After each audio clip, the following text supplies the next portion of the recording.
Marcus has, many of you know Marcus very well indeed. The one thing I want to highlight is that he did chair the Canadian Lutheran World Relief Board for a time, and he sees his presentation today as a predecessor to the CLWR, the Lutheran Immigration Board for the sake of the gospel. You have marked it for Marcus, and here's Marcus. I'll get this. Oh, yeah. Wow. Am I on? Yeah. Pleasure to be here. What we're going to do is we're going to broadcast the webinar that I presented at on May 15th. So you'll be watching the screens here. It's a half-hour presentation, and then we're going to follow with a Q&A, question and answer period. There is a question and answer period, but those are other people's questions. We'll deal with the questions here today.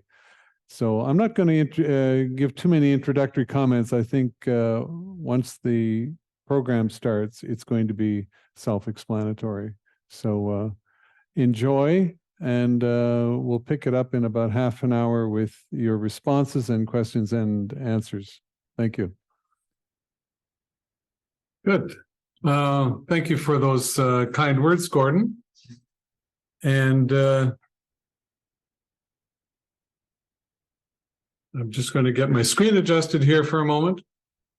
So as part of the Remembering Today for the Church of Tomorrow Project's webinar series of the Canadian Lutheran History Project, I was invited to tell the story of Canadian Lutheran World Relief.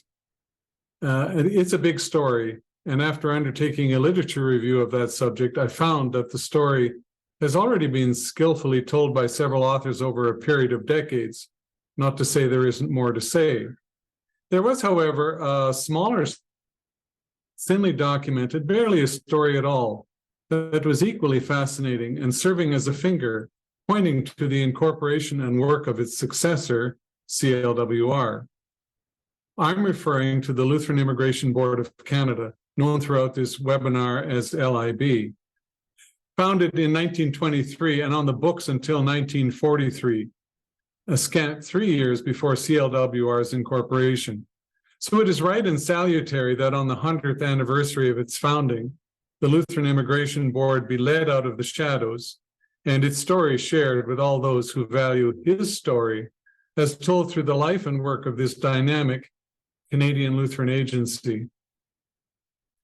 So we begin with looking at the push from Europe of European immigration in the late 19th and early 20th centuries, which involved several factors, including population pressures, land economics, displacement by war and revolution, political repression, and other human rights issues. Land in Europe was becoming increasingly scarce as agricultural holdings became smaller, as population increased and the land was subdivided for succession purposes. The Pan-Slav movement of the late 19th and early 20th century stoked anti-German sentiment in Eastern Europe. The 1917 Bolshevik Revolution in Russia replaced the Romanov dynasty with a social experiment that quickly careened out of control. The conclusion of the First World War on the Eastern and Southern fronts cast off the vestiges of the near-feudal monarchies of the Russian and Ottoman empires and led to the redrawing of national boundaries, affecting many ethnic Germans via the treaties that ended the First World War. Going back, tens of thousands of German-speaking citizens settled in Russia for 150 years on the invitation of Tsarina Catherine the Great were now persona non grata in Russia, and that includes my forebears. Similarly, the Donauschwaben, that is Germans who had settled in the eastern provinces of the Austro-Hungarian Empire north of the Danube, in areas known as Bukovina, Galicia, Volhynia, were also seen as interlopers. And again, I had a grandparent included in this group. These earlier immigrants from the German states and principalities were viewed in Germany and then later in Canada as less desirable, as accounted for by the distinction between the terms Reichsdeutsch and Volksdeutsch, Germans from within Germany were known as Reichsdeutsch. Those living outside the boundaries of Germany were known as Volksdeutsch or Auslanddeutsch. Meanwhile, Germany, after the significant military losses of the First World War, was suffering from a shortage of agricultural workers, compelling it to turn to Eastern Europe for manpower. At the same time, in 1924, the German government enacted a decree prohibiting the dissemination of information on immigration to work abroad. German immigration policy discouraged immigration to Canada specifically, citing low wages, rough living conditions, and poor treatment of immigrants in our Canada. Well, that's the push of immigration. And then there's the pull of Canadian immigration in the late 19th and early 20th centuries. And the pull to Canada involved the opposite: population density, land economics, and political and human right considerations. Canada, then as now the second largest country in the world, had a small population, 9.5 million in 1926. Canada needed to increase its population to grow as a nation. And there was land, lots of land to be settled and unfortunately exploited.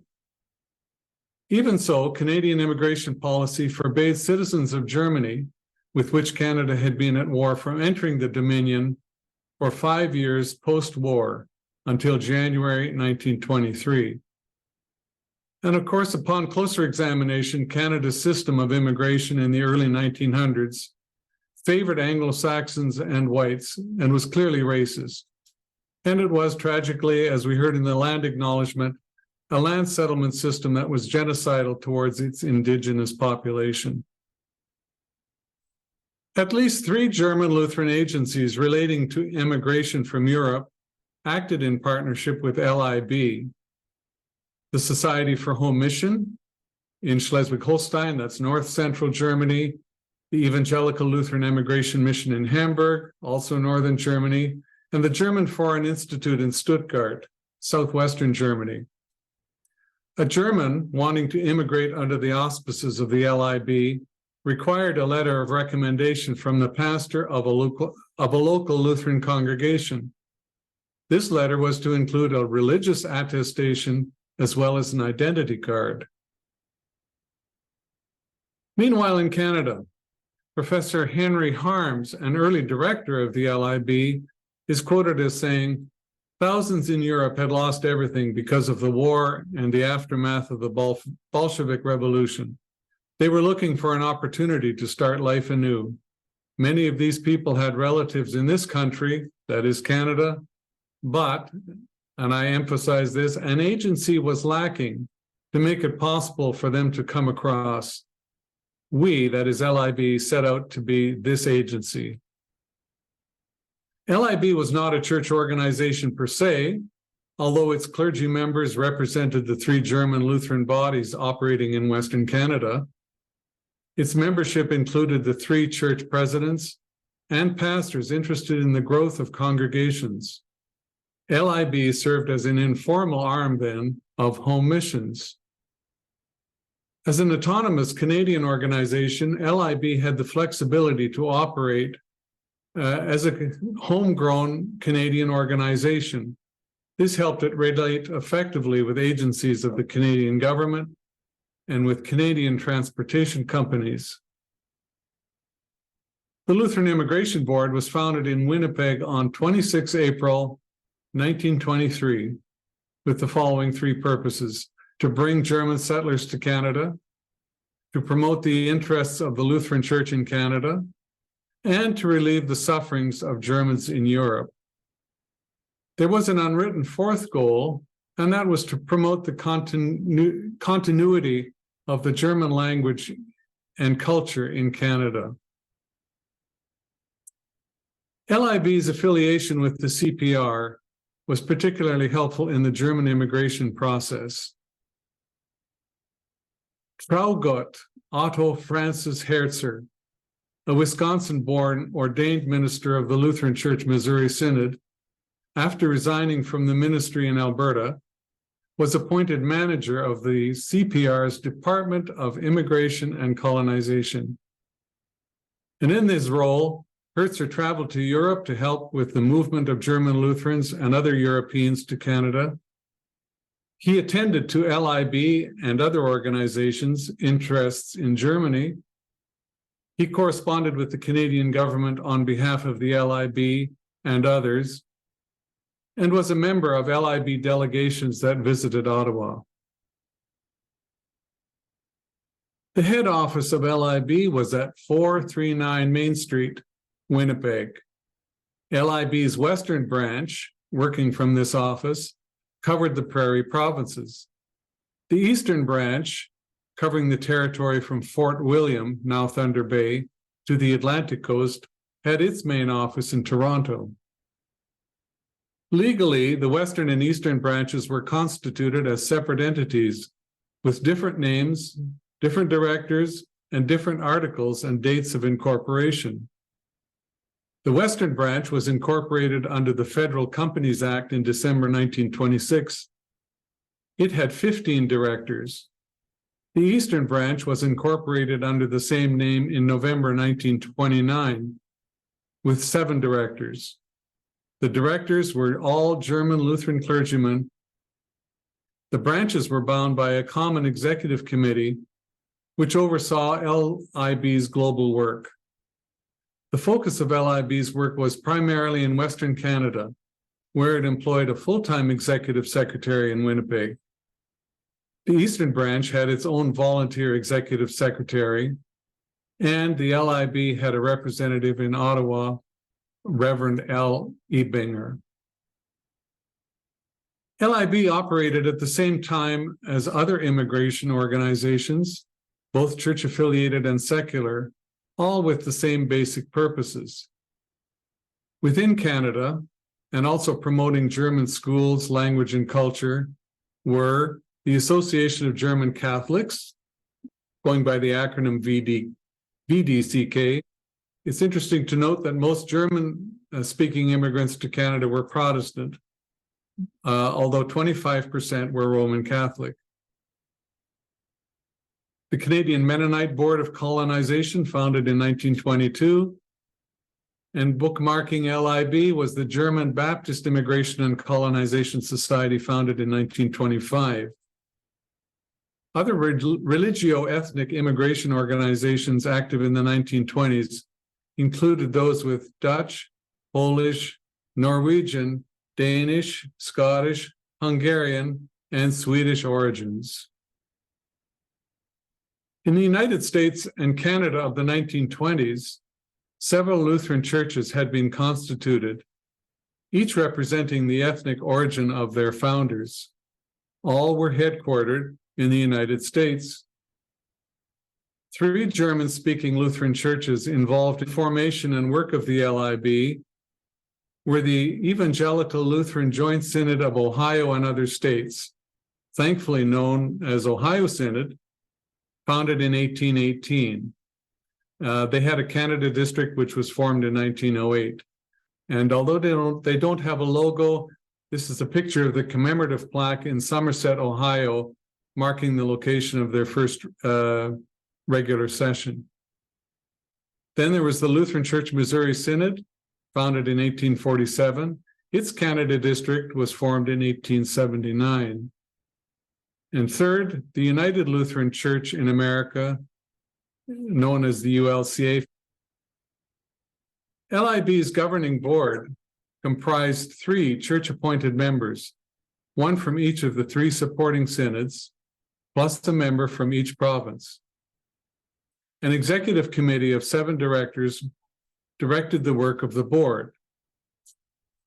Pastor Edward Schmoke, who's represented here again by a plaque, of the Ohio Synod, was serving a parish in Neudorf, Saskatchewan, when he became an LIB director in June 1924.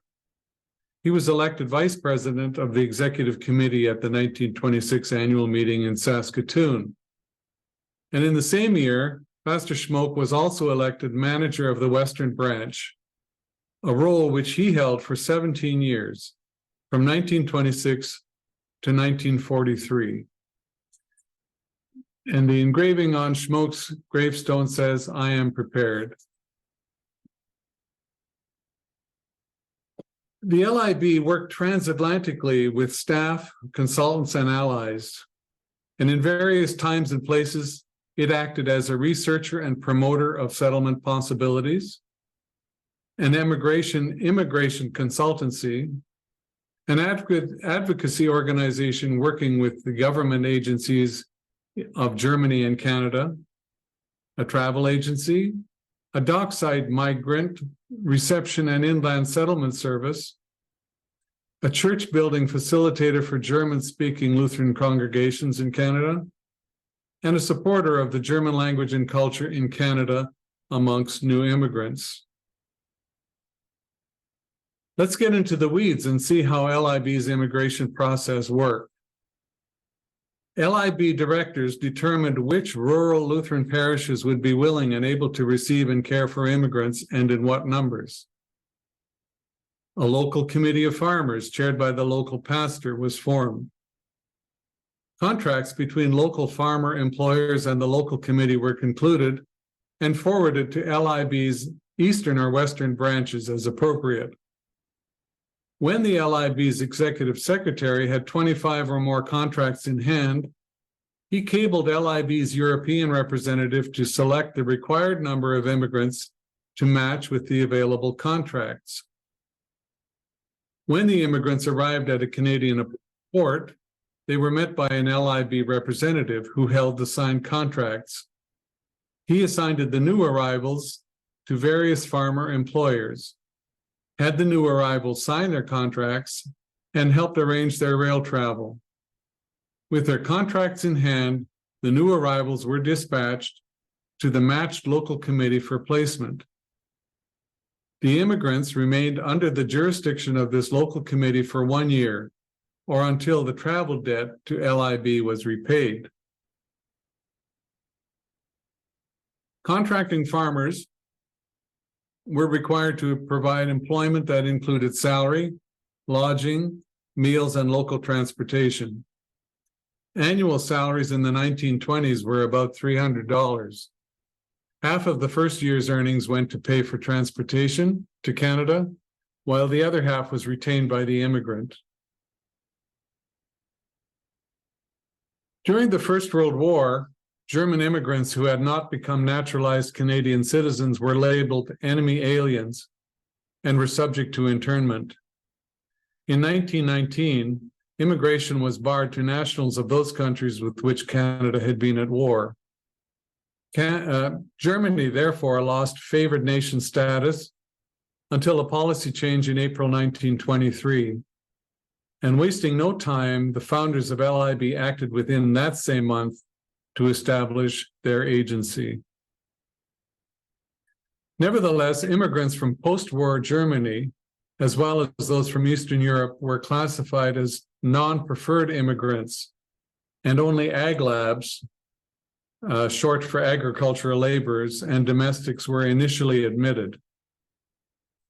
The Canadian government viewed the work of the LIB and the other religious immigration boards in a very positive light, as these agencies ended many of the dishonest practices and abuses of the system perpetrated by other agents.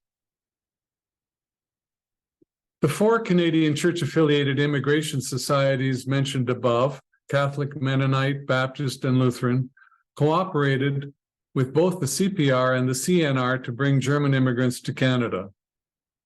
Both railways had their own departments for the settlement of immigrants. The CPR had its Department of Immigration and Colonization. The CNR had its Department of Colonization. In 1919, the Canadian government established the nonprofit Canadian Colonization Association, known as the CCA. This association recruited settlers in Europe, assigned them to a district in Canada, and assisted them in finding employment. In this way, the Canadian government organized the immigration and settlement of agriculturists using the railways, which had large land holdings that they were eager to settle. The CCA was affiliated with 25 immigration boards, 19 of which were headquartered in the 3 prairie provinces.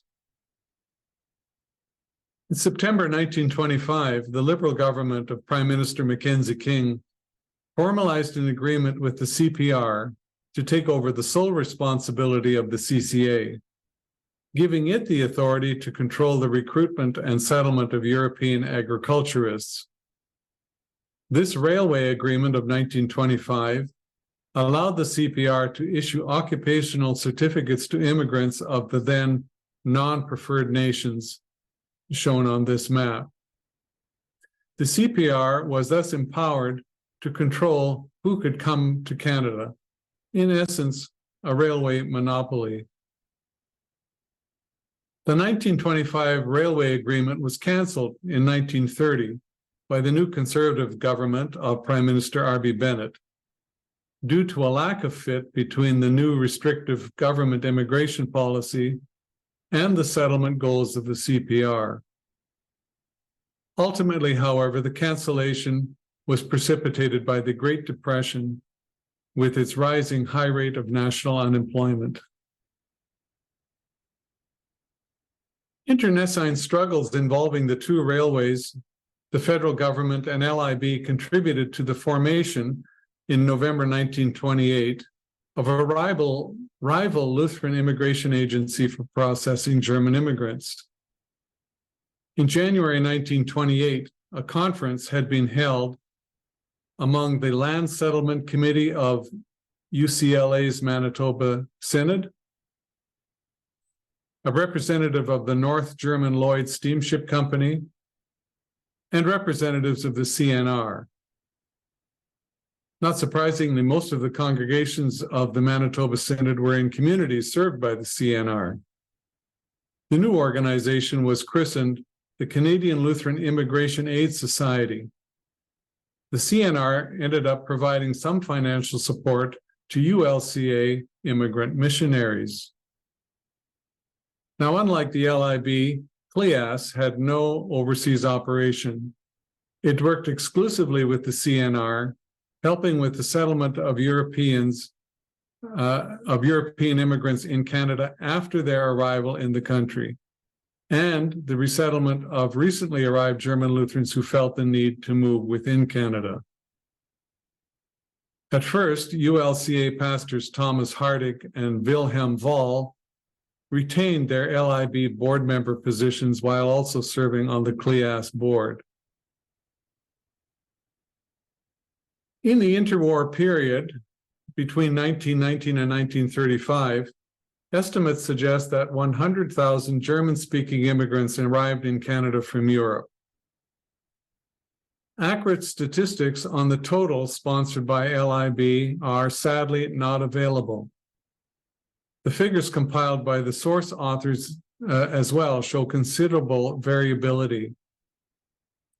What is reported is that during the first 3 years of its operation, 1923 to 25 inclusive, the LIB brought about 2,200 immigrants to Canada, caring for them without any financial help from any order of government and managing a budget of $300,000. Here are partial LIB statistics for the first 5 years of operation. 1923, 300 plus. 1924, for the 6 months of January to June, 567. 1925, 1,300. 1926, no figures are available. In 1927, for the 9 months January to October, 924. Now, of these, 70%, or 647, were agriculturalists, 57%, 526, were from Germany, and 43%, 397, were from outside the boundaries of Germany. In 1927, the immigration status of German nationals, that's the Reichsdeutsch, was elevated to preferred, and this helps explain a bump in immigration numbers for this particular year. From 1923 to 1930, of a total influx to Canada of 25,000 German nationals, that's the Reichsdeutsch, the LIB helped with the immigration of 4,000, or 16%. Now, of all these numbers, here's the one that I think is the most important. And that is including the Reichsdeutsch 4,000 I just mentioned. The LIB in total assisted 16,000 German Lutheran immigrants from Europe and other Eastern European countries. Now, of that 16,000, 10,573 settled in Western Canada, 5,427 settled in Eastern Canada. Half of the immigrants were men, with the remaining equally divided between women and children. 3/4 of the adults were between 20 and 40 years of age. After the crash of the North American stock markets in 1929 and the subsequent Great Depression and the dirty 30s on the Canadian prairies, Canadian immigration policy changed in August 1930 and again in March 1931, reducing the flow of immigrants to a trickle until 1946. To tell the whole story of German immigration to Canada, it is necessary to mention that then, as now, Canada served as a way station for many on their way to the United States. And there was also significant movement of German Americans into Canada in the early decades of the 20th century. The LIB was a creature of its time. It was not a church organization, yet its board members were all clergy, salaried by their respective church bodies. Church funds were not used in its support. This came from steamship commissions. Its Winnipeg office, along with that of other immigration boards, was provided by the CPR. And it being a social organism of its time, LIB was entirely male-led and entirely clergy-led. Sometimes LIB provided funds to the mission boards of the churches, leading to criticism that church and business were mixing. Nevertheless, cooperation within the LIB was born of a common need of the churches to spend domestic mission dollars wisely. The Great Depression marked the end of the interwar wave of German-speaking immigration to Canada. Schmoke and the LIB continued to meet. However, with its raison d'etre, and in German, its Existenzberechtigung, having largely evaporated, the LIB lost members and vitality. The LIB officially stopped operations in 1943. The Reverend Dr. Norman J. Thrynen, a Missouri Synod historian, suggests another reason for the decline and demise of the LIB: its lack of transparency. The organization lacked a visual identity. Its minutes, government documents, statistics, and related archival materials are sparse. Thrynen says there was an aura of secrecy that surrounded its meetings. Although LIB existed until 1943, a scant 3 years before the formation of its successor, Canadian Lutheran World Relief, in 1946, LIB was not perceived as the organization to carry on the work of the post-Second World War settlement of European refugees in Canada, perhaps because of its inactivity of its later years. A new organization was needed to represent all Lutheran churches in Canada. A new organization working internationally with the soon-to-be-formed Lutheran World Federation, founded in Lund, Sweden in 1947. A through line continued, however, in the person of T.O.F. Herzer, who had helped birth the LIB and assisted at the birth of the CLWR. This treatise tells the story of the remarkable accomplishments of a small, dedicated organization of Canadian German Lutheran clergy, the Lutheran Immigration Board of Canada. The work of the board shows the evolution and maturing of the Lutheran Church in Canada in several ways. Lutheran churches worked together when there were multiple Lutheran churches with various histories, models of governance, and relationships with other churches and each other. They worked together to create an autonomous Lutheran organization with a scope of mission extended into matters of international migration. Canadian Lutherans worked ecumenically, sharing staff resources and experiences to further their mission of helping with immigration from Europe, namely cooperating with TOF Herzer and with the Roman Catholic, Mennonite, Baptist, and other immigration boards. Canadian Lutherans cultivated autonomy in Canadian church decision-making and action, while at the same time maintaining harmonious relationships with their American church head offices. Canadian Lutherans worked in partnership with multiple levels of the Canadian government, as well as working in partnership with large corporate interests such as the CPR, CNR, and transatlantic steamship companies. In these and other ways, the Lutheran Immigration Board was a successful forerunner and model for its successor, Canadian Lutheran World Relief. Thanks be to God for the blessing that was the Lutheran Immigration Board of Canada. Thank you.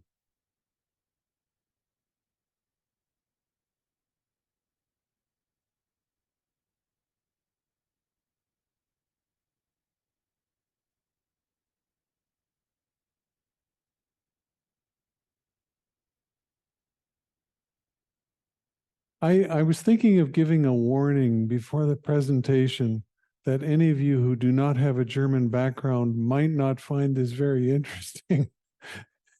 This was a German-based organization. Now, what I found interesting was in the listing of the other agencies, there were particularly Scandinavian Lutheran agencies that paralleled the LIB. That was outside of the scope. I didn't know that when I got into this. I knew nothing about LIB other than the name, and found out then that it was a German-based organization. So any of you amateur historians out there who would like to research one of the Scandinavian immigration boards, there could be equally fascinating stories there. Anyway, let's open up the floor to comments and questions if there are any.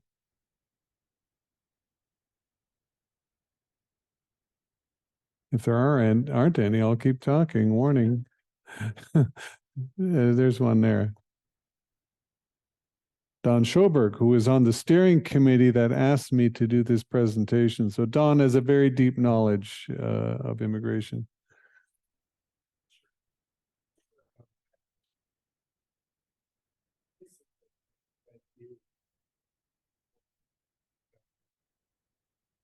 What you did, and which I personally felt was so important. I'm of the Scandinavian background, but have come to appreciate very much the story of those who came for the Lutheran Immigration Board. And then to know that in this group, there are 3 people who have a tie-in through family members who were helped over. And I also know others who have benefited from that time. Not all of them happy, because one of the things that locally had to be done, you had to find a place for a person seeking good farm land. And some of those who, for instance, Anne Beretta, her father came and he was directed to go to around the North Battleford area. And the farming land was not very good there. So he had to move, but he moved with a kind of criticism of those who had directed him to that land. But what a great responsibility it was for those in Canada guiding them, because generally 1923, the better land was chosen by others, and they had to sort of go often to the hinterland. That was not true for all of them, but I'm just thinking of what a responsibility it was for the Lutheran Immigration Board, people working directly to guide and to administer all of this. And so I'm kind of leading up to a question that interests me as to the extent of that organization. And you referred to it in West and the East, but what did you discover that was interesting about the tie-in with Europe and any offices over there?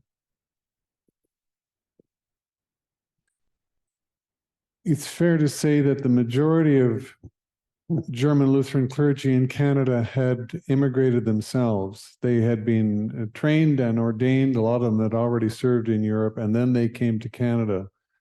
So they formed, I think, the impetus for the LIB to come together. Now, there were some other locally trained or North American trained clergy who were also part of that group. As I understand it, the minutes and the meetings were conducted in German. The minutes were taken in German. So there apparently was there was sort of a defining line between the German Lutheran trained clergy and the North American trained Lutheran clergy. And the German trained Lutheran clergy looked down a little bit at the North American trained clergy, from what I could read between the lines. But there was, because many of the people had come from Germany, many of the clergy, they had ties back there, and so I think it was easier for the LIB to become established and operate in Germany. And they had agents. They had a representative primarily in Hamburg, and then what that representative did was he recruited representatives in all of those countries that were listed, the non-preferred countries. And so there was quite an organization in Europe that was operating at the same time as LIB was operating in Canada. And as one of the early slides showed, there were immigration organizations, I mentioned the three big ones that were operating in Germany that partnered with LIB. They would have partnered with probably agencies in the United States as well. The overall purpose being to bring German immigrants over. Doug? Yeah, I was just curious. You've given us the presentation with respect to LIB. And I was wondering if there was, with the CLWR, when did they start becoming involved in the immigration process as well? Okay, good question. CLWR was formed in 1947. 46? 46. It was 46, wasn't it? Yeah. Lutheran World Federation a year later. Yeah. So there was a gap there of 3 years before CLWR was formed. The impetus being, of course, World War II. The impetus for a Lutheran Immigration Board had been World War I, in large part. So there were some of the similar people, T.O.F. Herzer being one of the shakers and movers in LIB. Well, T.O.F. Herzer, he was a shaker and a mover, period. There's the literature about him. He was a real Renaissance man and a type A personality. I think he must have got by on about 2 hours of sleep a night, because he was back and forth across Canada. He was across the Atlantic. He had his position with the CPR. He knew the executives of the steamship companies. He was a real shaker and a mover. So not surprising then that he brought a lot of expertise and connections and history to CLWR, and he acted as the first treasurer after CLWR formed in 1946. He was one of the executive officers. So there's really quite a link, as the title of the presentation says. You know, LIB was a forerunner and pointing the way to the formation of CLWR. Sadly, we had to have both those organizations. Immigration probably would have happened on its own due to economic opportunities, but it was the war and the revolution, Russian Revolution, displaced so many people after World War I. Ditto again after World War II. Mm-hmm. A lot of, carrying the mic over there to Ray. A lot of folks, Don mentioned 3 who have approached me and told me about their families. Rick Hernder, Ann Strack. Who was the third one? Hilda Schweitzer, right, yeah. And Lorelei Campbell, as she was on the way out, they couldn't stay. She was telling me about how her mother came over in 1924, perhaps not directly with LIB sponsorship, but at that time. Ray. Yeah, my grandparents, they immigrated to southern Manitoba between 1880 and 1900. And a lot of them, they were sponsored by, or they were searched out by agents like you talked about. And then when they got to Manitoba, a lot of them were helped by the Mennonite population that had preceded them by about 20, 25 years. I know my mom's side, my grandfather was a carpenter, and he went and he helped build like barns and houses and stuff before he homesteaded. And that's it. But a lot of the Mennonites really helped them to get going too, also in Canada at that time. There was 3 big waves of immigration to Western Canada anyway. The first one was between 1885 and 1914, beginning of the First World War. That's when my people came over. They came over between 1901 and 1907. So there was that group. Then there's the interwar years, which is what's covered by LIB. And then there was the post-World War II one from about 1946 to about 1960 was a big wave. 3 big waves of immigration, and depending on when you came, you would have a different story and a different view of your experience coming to Canada. Lots of there's lots of stories. Don't get me started.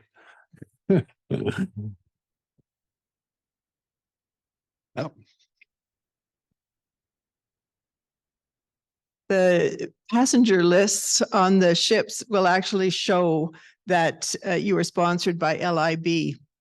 There's a column that, so I looked up Anne's father and found that he was sponsored by LIB, where he was headed and who he had left behind. So his mother's name and address in Germany was there. So it does name particularly that the sponsorship of LIB. Thank you, Margaret. I'm very curious to look into that. My parents immigrated in 1924 and 1928, respectively. I will look that up. I'm curious.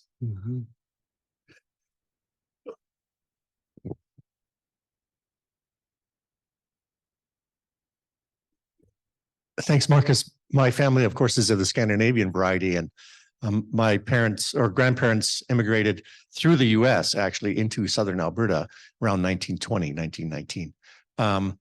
And A.N. Scandrep was a pastor that was also a CPR rep. And I know that there was some, at least anecdotally, I understand that there was some resentment of that because he was taking money from the CPR. I wonder if you know of other stories similar to that where the pastors were sometimes viewed a little bit suspiciously with their association with the CPR and some of those things like that. Yes, they were. Yeah. And TOF Hertzer certainly had that accusation hurled at him that, that he was maybe not necessarily on the take, but that he benefited financially through that connection.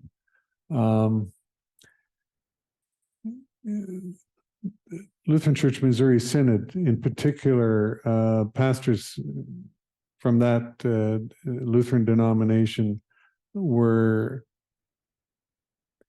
It's an interesting contradiction because it's a Missouri pastor, TOF Hertzer, who really was a real driver to get things going, but yet the Lutheran Church Missouri Synod as a body, and I've written more about this in my paper.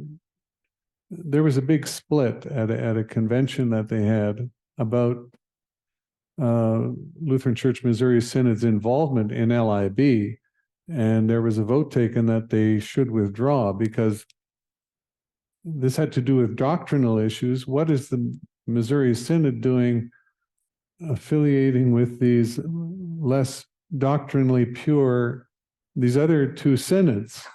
And there actually was a vote that they should leave because by cooperating with these other two synods, there's a theological word for that. I think it's syncretism.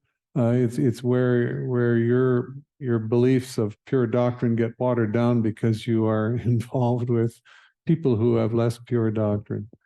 So there was a big dispute about that. Now at the next convention they reversed that, but they put limits on.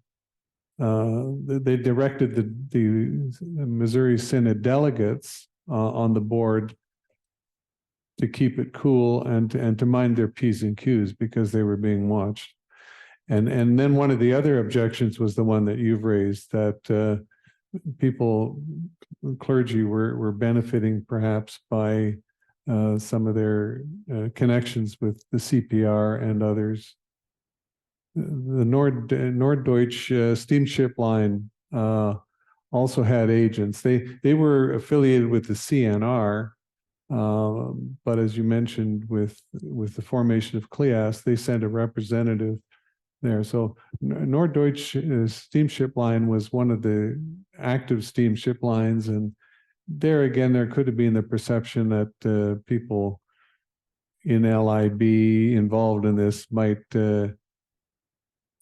if they weren't on the take, there might have been some benefit for them. That's how I would answer that when I can't answer it more specifically. Yeah. Any other questions? Yes. My mother's maiden name was Werner, and there's a lot of them around. Is this working? Yeah. Okay. She comes from a very large family. She was the only child of a second marriage and quite a bit younger than her siblings. Interestingly, this was in Poland, her eldest sister and a friend were the first people to leave their community in Poland, and they went to New York City.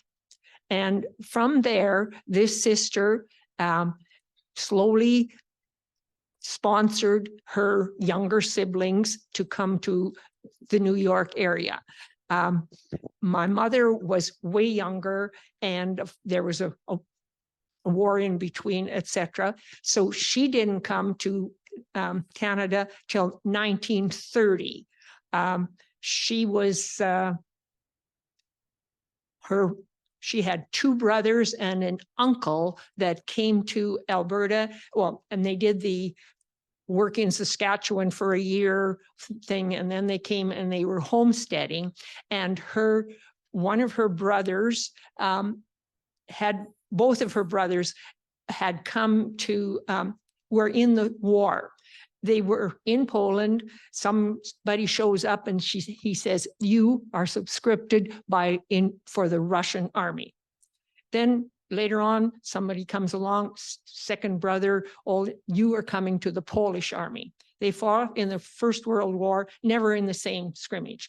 My one uncle became a sharpshooter for in the Russian army, and he went from ocean to ocean, and he saw the Canada from the Pacific side at one point in time. He went right across. The other one was in Poland, and he became an officer in there. And he's the one, when he came to Canada, wrote my mother and said, "Get out of there. There's another war coming."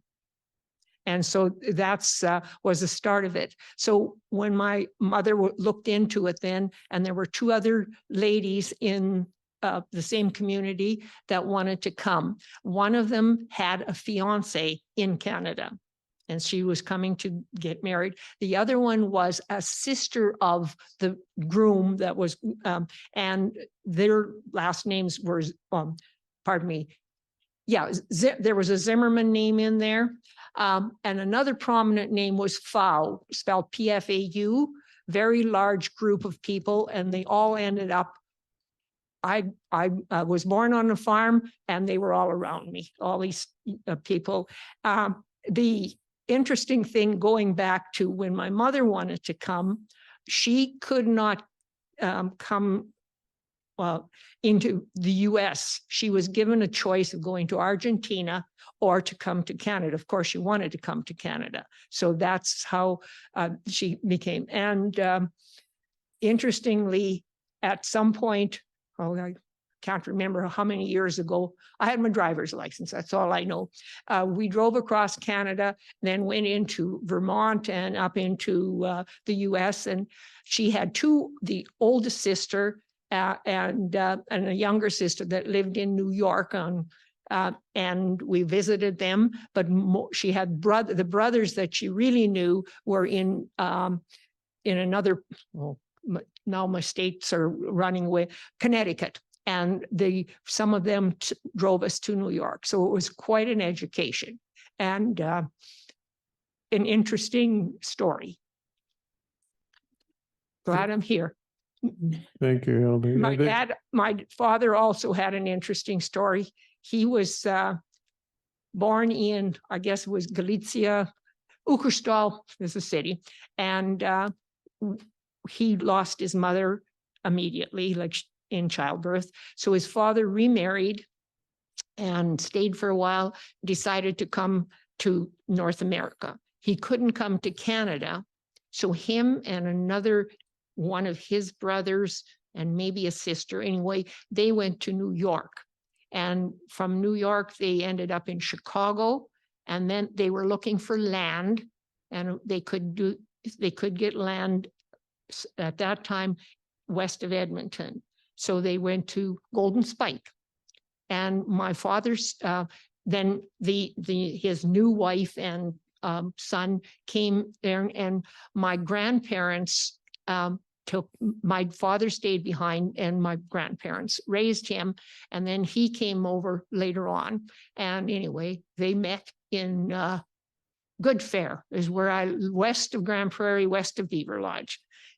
And and once again, lots of other side stories. Thank you. Okay. Rick Hernder, do you want to give a thumbnail sketch about your family's connection with not Western Canada? You were an Eastern Canada settlement. My dad came to Saskatoon actually when he came over. My father was born in Kostopol, which is a city that now is in the north west corner of Ukraine.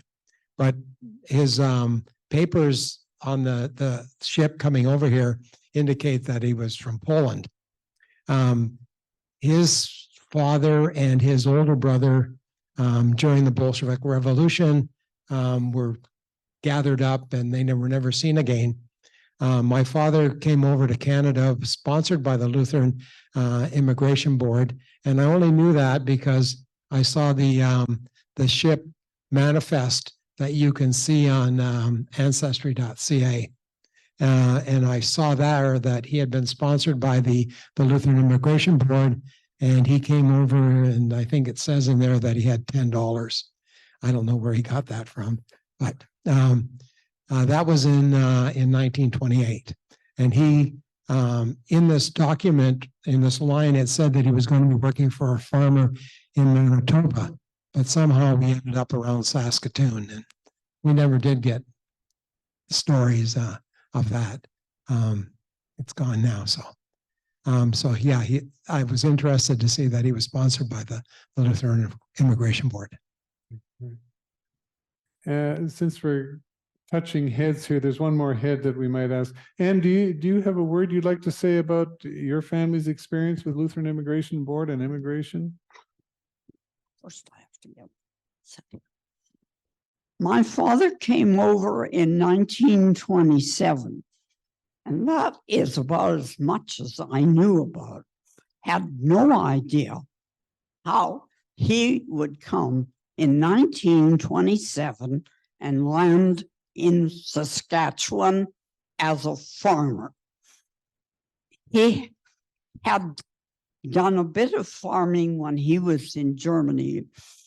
He was not able to settle down after the First World War, and then decided he would come to Canada.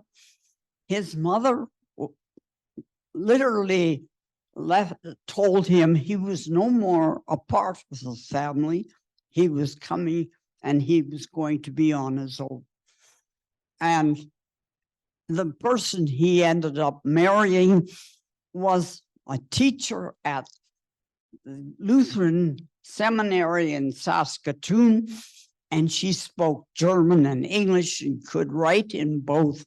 And this brought back his mother to him because she had somebody she could write to and get to know, because he had literally been thrown out of the family. Even those of you who don't have families sponsored by Lutheran Immigration Board, I'm sure there are stories like this around. If you don't know them, if you dig a little bit, they will come flooding out. This is such a fascinating area. I'm so delighted that we have folks who could share their stories today. I'm looking at the time, and we're a little after 12, so I'll give one last chance. Any other comments, questions? If there are no further questions, I would like to ask you to join me in thanking Marcus for compiling this and putting everything together. Thank you very much.